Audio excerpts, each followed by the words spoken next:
So the book talks about three types of questions in a questionnaire. The first, behavioral; the second, attitudinal, and the third, classification. So let's talk about each one of these. Behavioral questions are best illustrated by what I was talking about before with the A and U kinds of questions. You're interested in how often somebody shops, how often they buy your brand, what do they pay, and it's often very much, the answer is very much often a numerical response, or a range. Do you tend to spend on groceries between $0 and $50 a week, or between $50 and $100 a week? And the coder could check the appropriate response. These are a very important part of any kind of a tracking study, and they're very clear, and they can yield to very, very clearly measurable results. Now, attitudinal questions are also very important. You might be interested in how people feel about your brand. And the book talks about different types of scales, on a scale of 1 to 5, a numerical scale, or a Likert scale, which is generally 1 to 5, and it's going from I strongly disagree to slightly right in the middle, I somewhat agree, and I strongly agree. And that might be the answer to questions like, Toyota is a reliable brand, 5. Toyota is an economical brand, 4. And could be asking any types of questions, but it's usually used to get at attitudinal stuff, which in respondents' minds is not as clear-cut as a behavioral response. Behavioral responses, people do exaggerate or undermeasure, but you're dealing with very concrete types of answers, whereas attitudinal questions might be a little bit trickier. And the genius of writing a good survey is to ask your questions in such a way that you're pretty sure that you're getting at the required response. That's why the book devotes a lot of time to the need to really spend a lot of time with a questionnaire. I don't know how many times I've heard the expression garbage in, garbage out when somebody's talking about a bad questionnaire.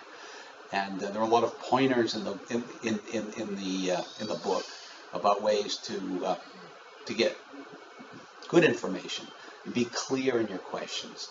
Avoid questions that require some amount of interpretation. For instance, you don't want to ask people, do you shop frequently? What does frequently mean to you versus what does frequently mean to me? How often you go shopping, 0 to 1 time a week, 2 to 3 times a week, 3 to 4 times a week, and that kind of a thing. And then there's classification data, which is very, very important. Now, a lot of that you're going to ask up front when you do the screener, because just like we talked about when doing qualitative research, you want to talk to a specific population of people, or a sample from a particular population of people. I may want to talk to women between the ages of 18 to 24 who are aware of Toyota brand, who are in the market for a car in the next 6 months. So those are my screener questions. Can I ask your gender? If they say male and I'm looking for women, I'm going to say thank you very much for your time, but you don't qualify for this study. Likewise, which of the following brands are you aware of? Are you aware of Honda? Oh, great. Are you aware of Porsche? Great. Are you aware of Toyota? No. Okay, well, that's a terminate. So I've gathered some classification data up front, and a lot of that I'm going to gather on the back end. Especially questions that might be sensitive that I don't need in my screener. Sometimes people get a little put off being asked their income. One way around that is to ask ranges of income. But when I'm doing my analysis, we talked about in the last lecture about analyzing different subsets of the data. Now, how am I going to get at that information? A lot of that is going to be from the classification questions. That, because I'm going to ask income, I might be able to compare lower, medium, and higher income people. Or I might want to compare male and female. Or I might want to compare people that answered yes on question 6 to people that answered no on question 6. So all of these are helpful. And when you're designing a questionnaire, you should be always keeping in mind how you're going to analyze the data.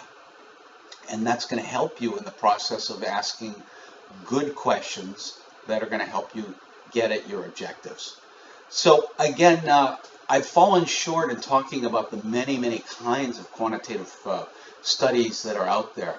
There are pricing studies, which is people get PhDs in that. It's a whole different field, but you're looking at elasticity of price and determining what the ideal price is. Given your cost structure and given the elasticity of demand at a given price, what might your ideal price be? There are segmentation studies that we talked about before, where you might want to ask a whole battery, a whole group of questions, and then statistically analyze your respondents into groupings. So then you might want to select one of those groupings to go after in your marketing strategy. So again, there are many, many kinds of quantitative questions. Polling is not marketing per se, but it's a type of quantitative survey whereby you're gauging people's feelings about certain issues and how they're going to vote for certain candidates. So there are many, many uses, and it goes well beyond market research. If you're a psychology major or a sociology major, questionnaires are used in much the same way, and a lot of the different techniques that are used in market research are borrowed from the social sciences. For instance, I believe Likert was a psychologist. So designing a questionnaire is an art form, and as you get good at it, you're able to get some really valuable information in a quantitative way. Now, as I talked about before, you may want to do qualitative research first to help you identify questions that you might want to ask on your quantitative survey. I might do some qualitative research. I might do some focus groups on skincare products and find out that breaking out with acne, let's say, is a big concern among people. So, geez, I hadn't thought of that. So I'm going to, ask on my questionnaire, agree, disagree. To what extent are the following of concerns to you? Looking good and breaking out, or something like that. So we're going to be talking about quantitative research for the next few weeks. I think it's very interesting. I hope you will too, and I hope you have a wonderful week. Be well.